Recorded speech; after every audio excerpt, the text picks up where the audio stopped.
Hey everybody, it's your boy Captain Hunter coming at you again. It is your boy Captain Hunter coming at you again. Thank you so much for checking out the episode. Make sure that you do me a favor, that is hit that rate, subscribe, and share button. Make sure that you hit that rate, subscribe, and share button. Let's make it do what it gotta do. Let's make it do what it do, right? Right? Yeah, let's make it do it. All right, so not one to always keep harping on this, but we got to show a difference and what's going on and try to see how we can help men become the best versions of themselves. And as you can see right here from the photo out here, we got a picture of the now esteemed and famed Andrew Tate, who was helping to drive men towards the place where they want to go, right? A lot of times, for a long time, men were feeling lost and shamed and scared and sad and lifeless and rudderless and didn't know where they wanted to go and didn't know how to get there. But along comes the manosphere. Along comes the manosphere. And this is an interesting article. And as we're going to see, it really is just a doubling down by parties who really just don't like the way that this is going. And this is going to become very, very obvious. A lot of times I didn't notice a lot of this stuff, but now I'm noticing a lot of it when you read these different articles and how it goes. So let's read this from Business Insider. This just popped up on my feed as I was scrolling around, so I just thought I'd check out this article. So here we go. All right, this is by Lindsay Dodson. Lindsay Dodson. All right, Manosphere, Business Insider. The Gen Z gender gap is widening, and the influence of Manosphere podcasters can't be ignored. Now, I wonder if that should be, I'm not an English major, but I wonder if that should be capitalized, Manosphere. It's the name of us podcasters, right? Proper name? Maybe. I don't know. You tell me. So we got a couple of people up here. We got, this woman's name is Pearl. I don't know her last name. Pearly something. And then Andrew Tate. Pearl Davis, that's her name. Pearl Davis and Andrew Tate are two influential figures in the manosphere, or they capitalize it there. Just Pearly Things YouTube, Sociocast YouTube.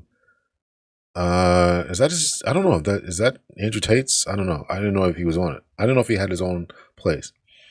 All right, so let's look at this and let's take a look at how they denigrate these individuals personally.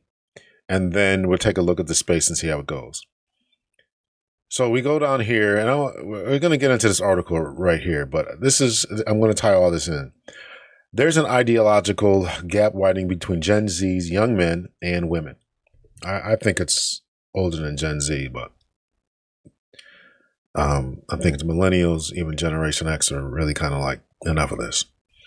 Figures in the manosphere, in quotations, preaching anti-feminist messages can't be ignored. Extreme ideas have been around for decades, but the internet platformed them on larger scale. So these are extreme, right? Gen Z are increasingly getting further apart in their ideological opinions. Polls keep showing. Right, here's a link. I'm not going to click on it, but you guys can go over to this article. It's on MSN. If you type in msn.com, probably the name of the article again. Business Insider, the Gen Z gap is widening, and the influence of Manosphere podcast can't be ignored. If you go over there, I'm sure that it's going to be over there, right? While women aged 18 to 29 have got more liberal in their beliefs every year, young men haven't, and are less likely to care about political issues or participate in protests, according to analysis by Daniel Cox, the director of the Survey Center of American Life. And here we have an interesting image here.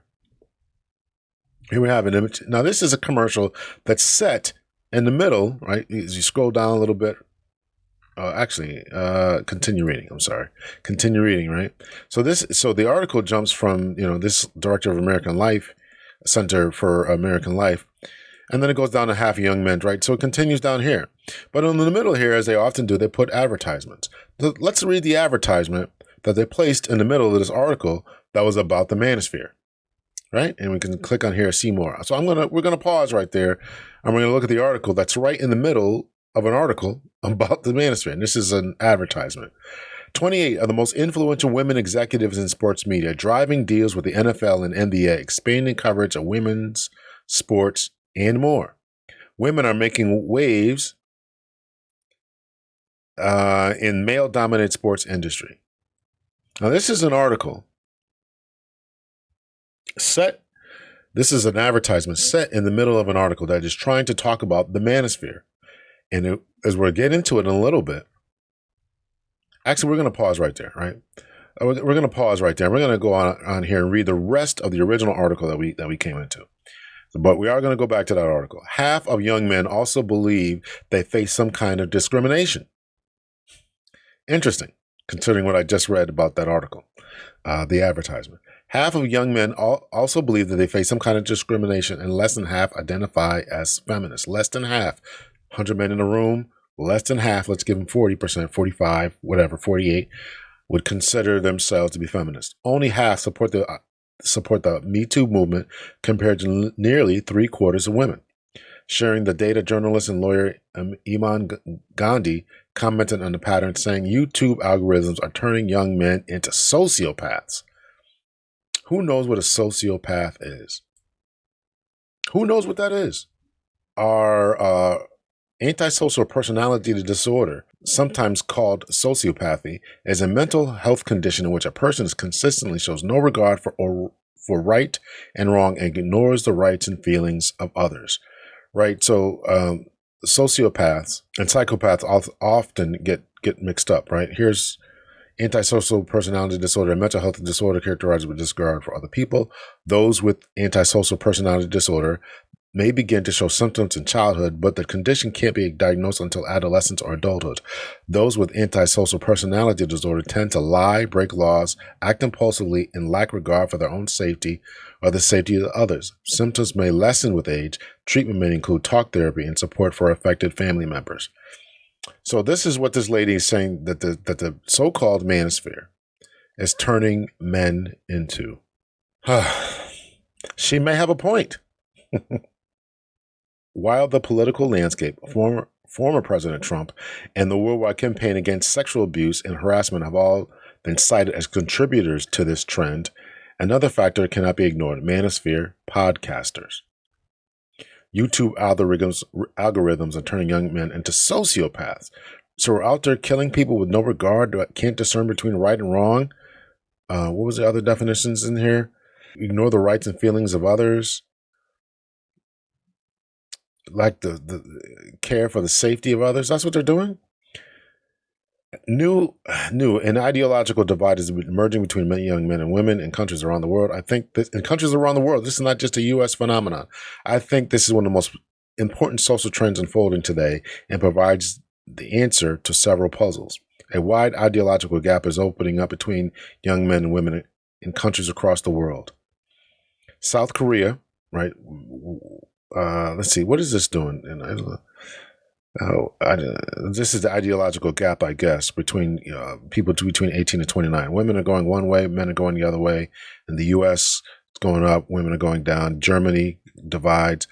UK still going the same way, but just not as fast. So that's what that is. Let's see. The manosphere. The term manosphere dates back to circa 2013, when the idea of the red pill started circulating on Reddit and other forums. It encompassed the philosophy that women had it easy and it was men who were suffering as a result of feminism. It argued that women chose who to sleep with and thus held all the power in society. That is a drastic oversimplification of what was going on. Drastic oversimplification. It's not what it was. The red pill or the manosphere. It's not about who you sleep with.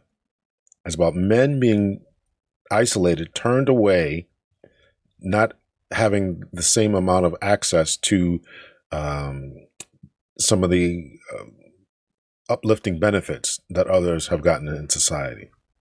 Since then, incel, or involuntary celibate culture, has bubbled away behind the scenes, forming a niche but strong community of men who feel women not being attracted to them is the cause of many of the issues in society. Again, this is a drastic and incorrect oversimplification of the problem. This stuff matters. The impact has ranged from misdirected anger towards the opposite sex through trolling to online harassment to more extreme acts of violence, including mass shootings. So there's a good article. Let me see if I can pull it up here. So this is an article can be found on ResearchGate, or probably if you just Google it, right?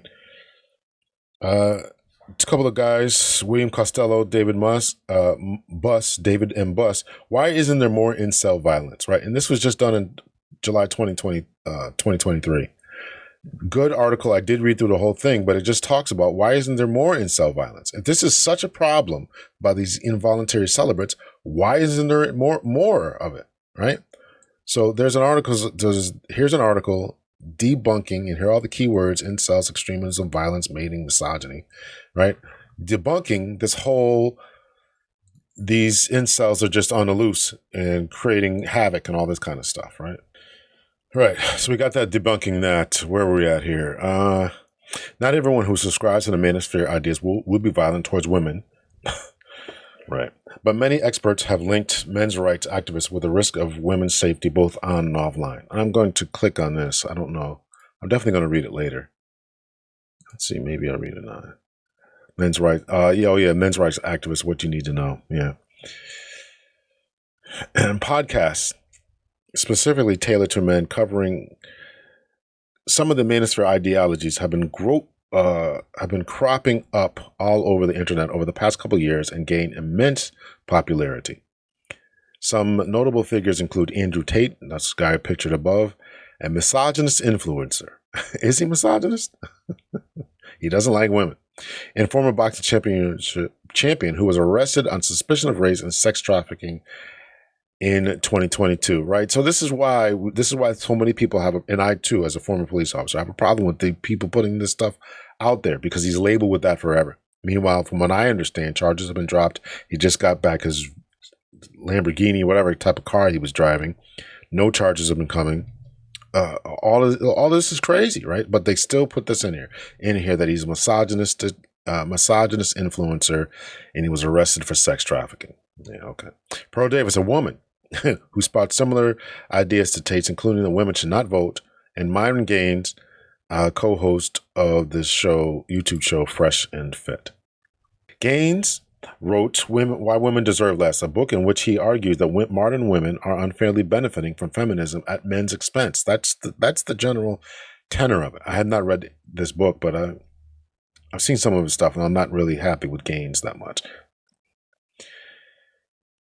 It's common theme on Fresh and Fit, which often features Gaines and Weeks shaming and objectifying a female guest. A female? Probably more than one, but they come on the show. Davis has made a name for herself by sharing her thoughts about modern society, including that it's a woman's fault if her partner cheats, and that men should be able to hit women back, and that women don't deserve a man who makes six figures if they are obese. All of this, yeah, they've said many of those things, and I don't agree with a lot of that. But I think really that the manosphere really ought to focus on men and making their lives better. That's what I think that the influence would be, but that wouldn't get the clicks and likes, right? Going where the money is. Their influence is greater than you think. Tate, who arguably was instrumental in this wave of anti-feminist creators becoming so popular, has said publicly, among other things, that women are a man's property, and those have been raped should bear responsibility. Yeah, we don't agree with most of that nonsense. His influence spread so far that children as young as 10 look up to him as their god. Quote him in their class, parents and teachers previously told Business Insider. A god? Okay. Kristen Stein, a PhD candidate at the University of Chicago in Communication and Media Studies, focusing on women and race, told Business Insider that anti-feminist ideas have been around for a long time, but the internet has simply amplified them. Before, communities of like-minded people could come together and its reach was more limited. But now, since we have the internet, it's like, okay, you might always have felt like that, but now you have this giant platform where basically you can go pretty unregulated, she said. They can connect with one another to create a power in numbers type of thing. As the echo chamber forms, the views can get more and more extreme without room for nuance. If you're a liberal, you're a pussy, or things like that, Stein said. Not only do you need to be a conservative, but you need to be ultra-masculinist to perform in these ways and be this type of man. or you're not, then it's a problem. What's behind the trend? The genesis of the manosphere was based on fear, Stein said, and how men wanted to maintain power and control in society when women's rights movements were on the up. The tactic was to enlist men into believing women were going to take over the world and leave them behind. Probably. Meaning their rights should be stamped out lest they get too big for their boots. Women are going to rise up and women are going to take over everything, and feminism and awful, and women hate us, Stein said. I think they frame it as a rhetorical fear tactic too. The manosphere has also exploded in tandem with traditional views about roles of women and men in society. The binary of men being the breadwinners and women being the homemakers. While society is seeing these become more fluid, the manosphere is advocating for a rigid return to the old-fashioned idea that men and women have their specific places. It's like if you're not going to play, it's like if you're not playing into these traditional gender norms, and something's wrong with you, Stein said. If I'm around my bros and we're talking about this, or even if I really like to do cooking at home, or maybe I want to be a stay-at-home dad, how much would I feel comfortable sharing that? Social media algorithms reward extreme views because they get clicks, both from those who believe in what's being said and those criticizing it. Yeah, that's true. The only answer to that, Stein said, is more diverse hiring and people with various worldviews in these spaces. Otherwise, the divide is only going to widen. In other words, you can't hire them, which is why people hide their faces. This is why people hide their faces. If you're being rewarded by the algorithm and by the platform you're creating, you're going to probably keep doing it, she said. That's the way it's designed, is set up to polarize us more. So shouldn't the platform be held accountable? So that's the end of that article. I want to go back to this article right here. As we saw right here, right, this is an article in the middle of the article. So the article is talking about men feeling left out, men being left behind, women are going to take over, et cetera, et cetera. And so here we go by this company here, right? Women are making waves in male-dominated sports industry. Female execs are capitalizing on trends and innovating new ways. Insider identified the top 28 women execs in sports media who are innovating and shaping the industry. When Insider published a list of the top execs in sports world in 2022, most of them were men, as many leaders in the industry. But in the male-dominated world of sports business, sports tech, sports media, there's also a powerful cohort of women changing the business. And Insider has identified 28 of the most powerful, influential leaders in that group. They're innovating in key areas, capitalizing on trends, and creating new opportunities for others to follow in their footsteps. So, I've always had a problem when men, black men in particular, were excluded from the coaching ranks in any sport, right? So for a long time, particularly in basketball and football, NFL, NBA, they built those dynasties. They're all built on the black men from the 60s when they got into the leagues till today. They built those leagues, and now they want to give them. And for a long time, black men, in proportion to their numbers in the league, were excluded from being coaches.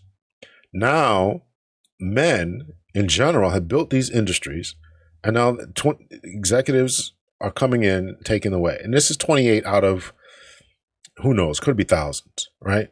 But the point of this is you put this almost as a thumb in the eye to the very idea that men feel that they're left out, being taken over, they don't have any power, all this kind of stuff, diverging not only marriage rates, but diverging ideas about policies and voting, etc., politics, and you put this article up, right, showing them that the very thing that they used to dominate, they're not going to dominate anymore. You'll find women in these top roles in the media, right? YouTube's TV Lori was a figure at NFL's Sunday Ticket.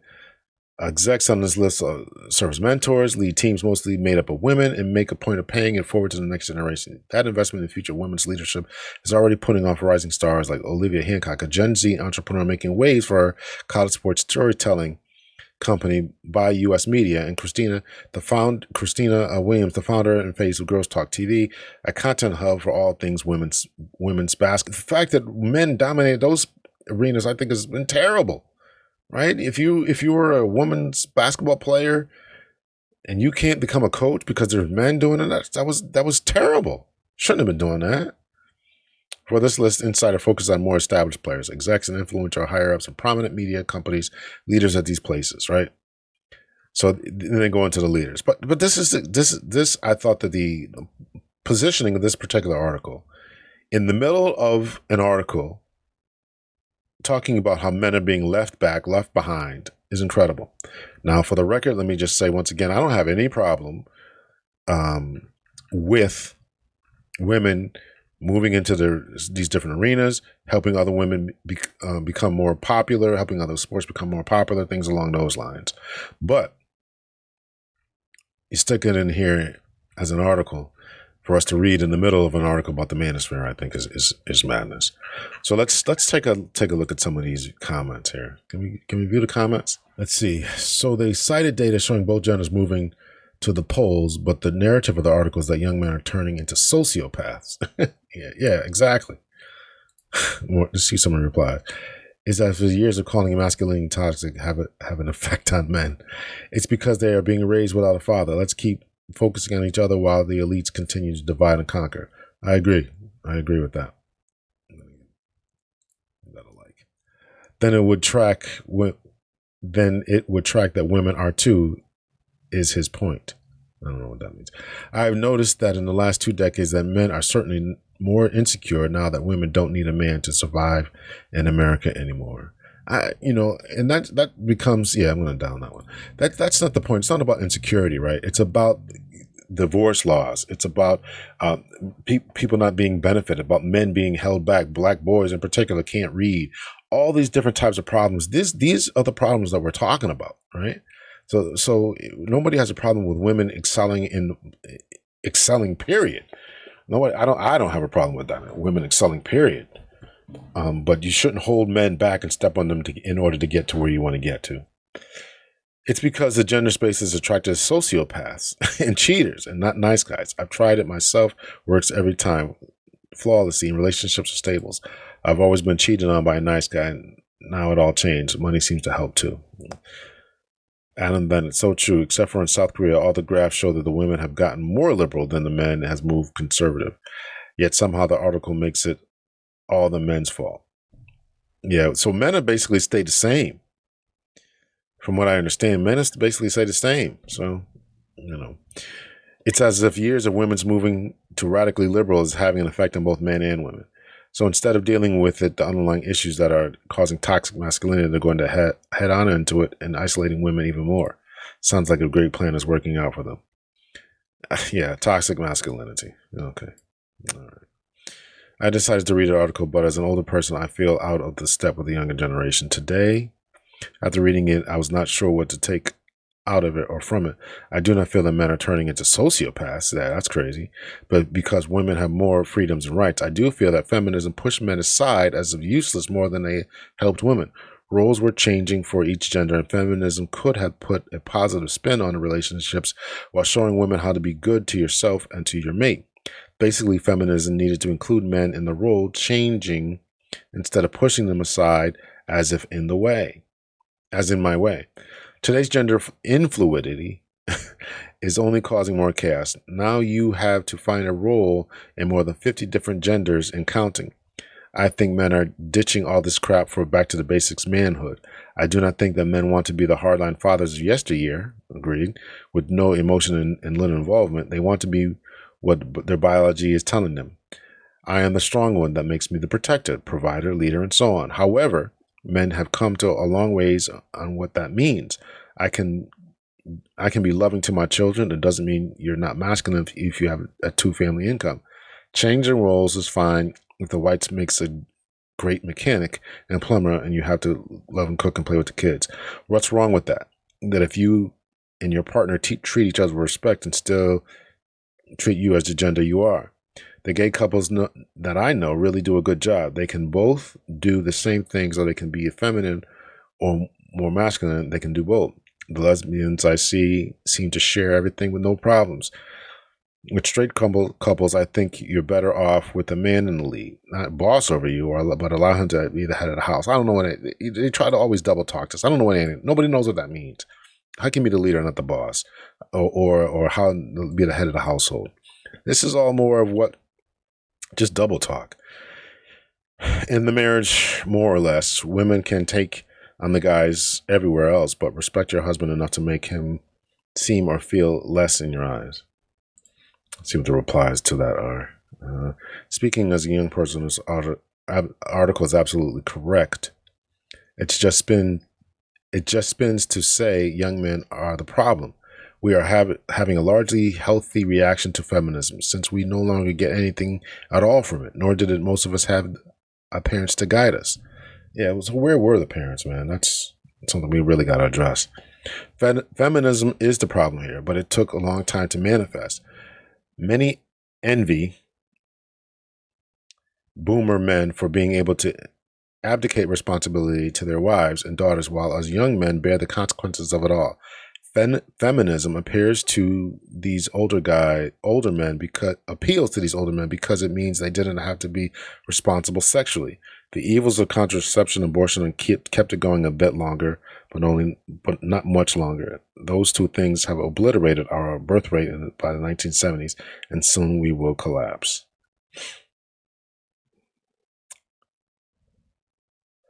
Dylan Green, what did feminism do to women? Put us in the workforce dealing with all this BS. This is a woman saying this. If you did want kids, it's just made it harder by working and being a mother. Women had it better being housewives. Women just got the shaft with feminism. This also goes back to parenting. The entire generation was raised by the internet. I'm a man, not a young man, sadly, to identify as a feminist. I support the Me Too movement when something has legitimately happened. Yeah, I think we all do, right? When something legitimately happens, then that's not a problem.